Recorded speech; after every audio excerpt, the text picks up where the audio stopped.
எதற்காகப்பா இப்படி இந்த பசி இருக்கணும்னாங்க. நான் கோயம்புத்தூர்ல ஒரு கல்லூரியில பேச போனேங்க.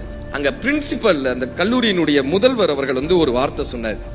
நாங்க இப்படி மோட்டிவேஷனல் டாக் எல்லாம் போறோம்ல, அவர் ஒரு விஷயம் சொன்னாரு. ஒரு பொண்ணு தினம் அந்த காலேஜ் வாசல்ல, பூண்டின்னு ஒரு கிராமம் இருக்கு, கோயம்புத்தூர் தாண்டி பூண்டி அந்த இடத்துல ஈஷா யோகலா இருக்குல்ல அந்த பக்கம், அது ரொம்ப ஒரு ரிமோட் வில்லேஜ்.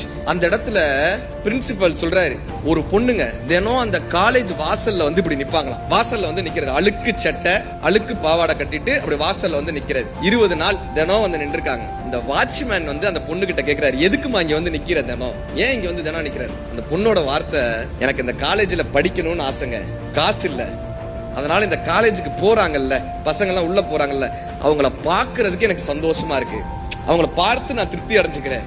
எல்லாருக்கும் இந்த வாய்ப்பு கிடைச்சிருது இல்ல, இந்த காலேஜ் படிக்கிறதும் ஸ்கூல் படிக்கிறதும். வாட்ச்மேனுக்கு இதை தாங்க முடியலங்கய்யா, தாங்க முடியல. அவர் என்ன பண்றாரு, அந்த பொண்ணை கூட்டிட்டு அவருடைய பெர்மிஷன் அல்லது அவருடைய அதிகாரத்துக்கு உட்பட்டு அவருக்கு தெரிஞ்ச ஆபீஸ்ல 4-5 பேர் இருப்பாங்கல்ல, அவங்க கிட்ட கூட்டு போய் அறிமுகப்படுத்துறாரு. இந்த ஆபீஸ் ஸ்டாஃப்ஸ்ல என்ன பண்றாங்கன்னா, எங்களால ஒன்னும் செய்ய முடியாதுமா, பிரின்சிபால்ட்ட உனக்கு ஒரு அப்பாயின்மெண்ட் வாங்கி தரோம், அவர்கிட்ட பேசுங்க. 20 நாள் அந்த பொண்ணு காத்திருக்காங்க. பிரின்சிபால் அப்பாயின்மெண்ட் கிடைக்குது. அவர் கரெக்டா 15 நிமிஷம் சொல்ல வேண்டியதுனா சொல்லுமான்றாங்க.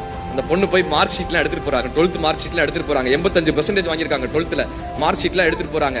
போய் நிக்கிறாங்க. பிரின்சிபால் கேட்கிறாரு, உனக்கு என்னமா வேணும்னு. உங்க காலேஜ்லயே கம்மியான ஃபீஸ்ல என்ன கோர்ஸ் இருக்குமோ அதை கொடுங்க சார். இந்த கோர்ஸ் அந்த கோர்ஸ்லாம் கேட்கல, கம்மியான ஃபீஸ்ல என்ன இருக்குமோ அதை கொடுங்க. Arts and science college. அவர் சொல்றாரு, ஒரு கோர்ஸ் கொடுத்து கிட்டத்தட்ட 3500 ரூபாய், வருஷத்துக்கு 3500 ரூபாய் கட்டுமான்றாரு. அந்த பொண்ணு கேட்ட கேள்வி, சார் இஎம்ஐல ஃபீஸ் கட்டலாமா சார்னு கேட்டிருக்காங்க. இஎம்ஐல உன்னால என்ன முடியுமோ கட்டுமான்ட்டாரு.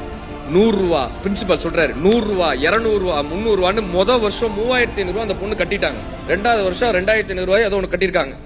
3வது வருஷம் சார், அந்த கல்லூரியில ஒரு லைப்ரரி இருக்கு. அந்த லைப்ரரியில ஒரே ஒரு கம்ப்யூட்டர் இருக்கு, அதுல மட்டும்தான் இன்டர்நெட் இருக்கு. இந்த கலைவாணி என்ன தெரியுமா பண்ணிருக்காங்க, தன்னுடைய கல்லூரி நேரங்கள் போக மற்ற நேரம் அத்தனை நேரம் அந்த லைப்ரரியில உட்கார்ந்துருக்காங்க, தொடர்ந்து வாசிட்டு இருக்காங்க, அந்த இணையதளத்தை சரியான முறையில் பயன்படுத்தியிருக்காங்க.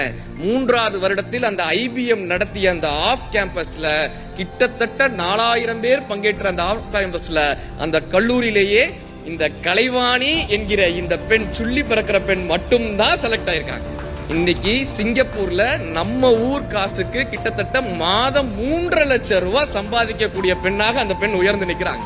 அவங்க பிரின்சிபால் சொன்ன விஷயம், அந்த பொண்ணு சார் இன்னைக்கு ஜெயிச்சது மட்டும் இல்ல, சுள்ளி பிறக்கக்கூடிய பெண் ஜெயிச்சது மட்டும் இல்ல, தன் கிராமத்தில் இருந்து இன்னும் 7 பெண் பிள்ளைகளை எங்கள் கல்லூரியிலேயே அந்த மாணவி படிக்க வைத்துக் கொண்டிருக்கிறாள்.